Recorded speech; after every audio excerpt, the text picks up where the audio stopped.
नमस्कार दोस्तों, global stories में आपका स्वागत है। नमस्कार, आप देख रहे हैं ग्लोबल स्टोरीज। प्रधानमंत्री नरेंद्र मोदी जहां भी जाते हैं होमवर्क के साथ जाते हैं। उनका विजन, मकसद और इरादा सब कुछ तय होता है। अब बिहार चुनाव से पहले नरेंद्र मोदी का बिहार आना कई मामले में महत्वपूर्ण माना जा रहा है।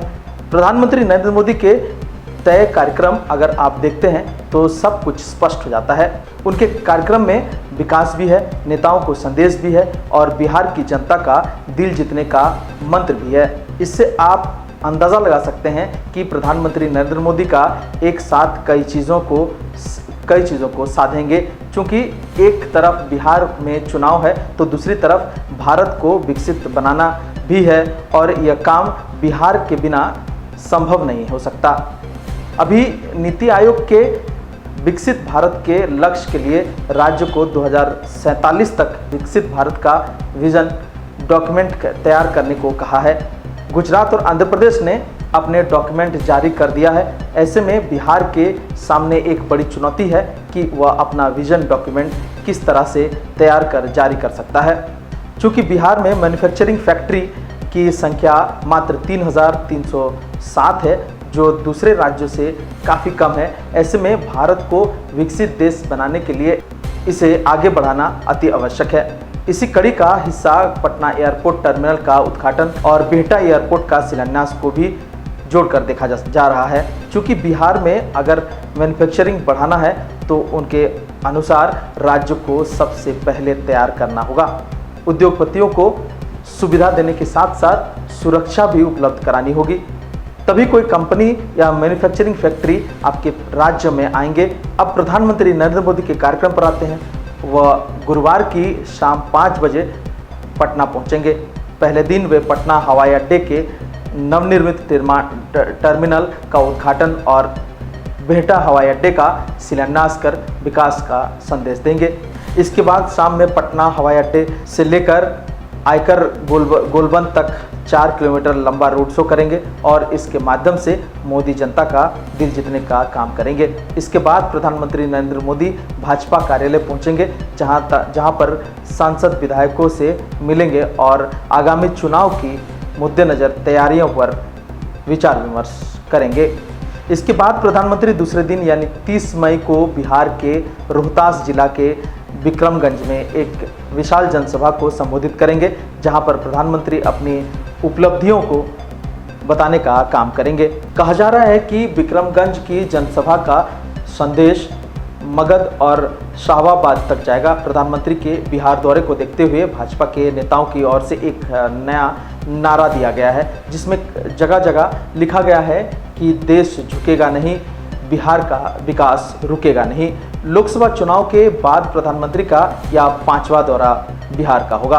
हालांकि इस बार उनके भाषण की धार क्या होगी, यह सवाल बना हुआ है। कहा जा रहा है कि प्रधानमंत्री नरेंद्र मोदी का फोकस इस बार 2 प्रमुख मुद्दों पर हो सकता है।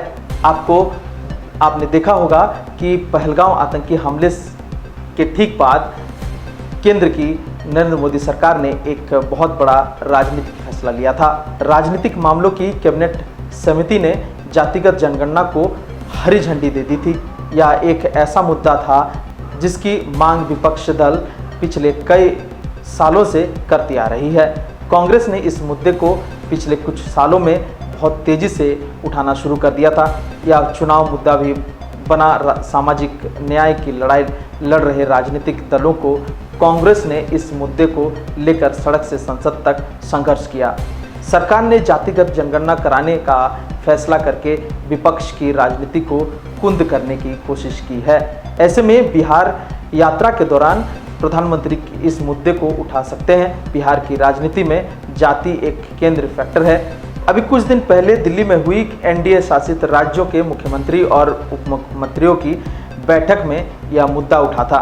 बैठक के बाद बीजेपी प्रमुख जेपी नड्डा ने कहा था कि हम जातिगत राजनीति नहीं करते, लेकिन वंचित, पीड़ित, शोषित और दलित समाज के जो लोग छूट गए हैं उन्हें मुख्य धारा से जोड़ने का काम करते हैं। कैबिनेट के फैसले तक बीजेपी ने कभी भी जातिगत जनगणना को लेकर कोई स्पष्ट लाइन नहीं ली थी। अगर वह इसका खुलकर समर्थन नहीं करती है तो खुलकर विरोध भी नहीं करती थी। लेकिन 2024 के लोकसभा चुनाव के बाद जाति जनगणना को लेकर बीजेपी का रुख बदलते देखा गया है।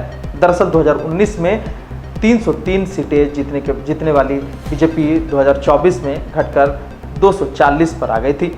इसके पीछे जातिगत जनगणना और संविधान बचाओ मुद्दे को प्रमुख कारण माना जा रहा है। खासकर उत्तर भारत के राज्यों में जहां बीजेपी लगभग अपराजय बन गई थी। बीजेपी के नेतृत्व वाले एनडीए को बिहार में ही 2019 के मुकाबले 9 सीटों का नुकसान उठाना पड़ा था। इस बार के बिहार विधानसभा के चुनाव में इस मुद्दे का फायदा एनडीए उठा सकते हैं, क्योंकि केंद्र सरकार के फैसले से पहले वहां की नीतीश कुमार सरकार ने जाति सर्वेक्षण कराया था। इस फैसले में भी बीजेपी की सहमति थी। इस सर्वे में पता चला था कि अति पिछड़ा वर्ग बिहार का सबसे बड़ा जाति मुद्दा है। बीजेपी और नीतीश कुमार का जेडीयू इस अति पिछड़े वर्ग को काफ़ी समय से लुभाने की कोशिश में लगे हैं। मखाना बोर्ड का गठन भी इसी दिशा में एक उठाया हुआ कदम था, क्योंकि मखाने की खेती में मल्लाह जैसी अति पिछड़े जाति के लोग बड़ी संख्या में जुड़े हुए हैं। वहाँ दूसरा मुद्दा प्रधानमंत्री नरेंद्र मोदी ऑपरेशन सिंदूर को उठा सकते हैं। आपको बता दें कि पहलगांव आतंकी हमले के बाद दुनिया को संदेश देने के लिए पीएम मोदी ने बिहार को ही चुना था। ऐसे में इस मुद्दे को वह नहीं भूल सकते।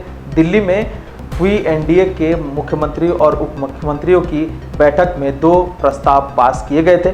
इसमें से एक था जाति जनगणना का, तो दूसरा ऑपरेशन सिंदूर। इससे साफ संकेत मिल सकता है कि बीजेपी अपने आने वाले दिनों में ऑपरेशन सिंदूर को भी राजनीतिक मुद्दा बना सकती है। इस साल केवल बिहार में ही चुनाव होने हैं, इसलिए लगता है कि पीएम अपने बिहार दौरे पर इस मुद्दे को जरूर उठाएंगे। पीएम ने बिहार की धरती से ही दुनिया को बताया था कि पहलगांव के हमलावर और साजिशकर्ता दुनिया के किसी भी हिस्से में होंगे, उन्हें खोजकर सजा दी जाएगी। सरकार यह करके भी दिखाया है। ऑपरेशन सिंदूर की सफलता के बाद से बीजेपी इस मुद्दे को जोर शोर से उठा भी रही है।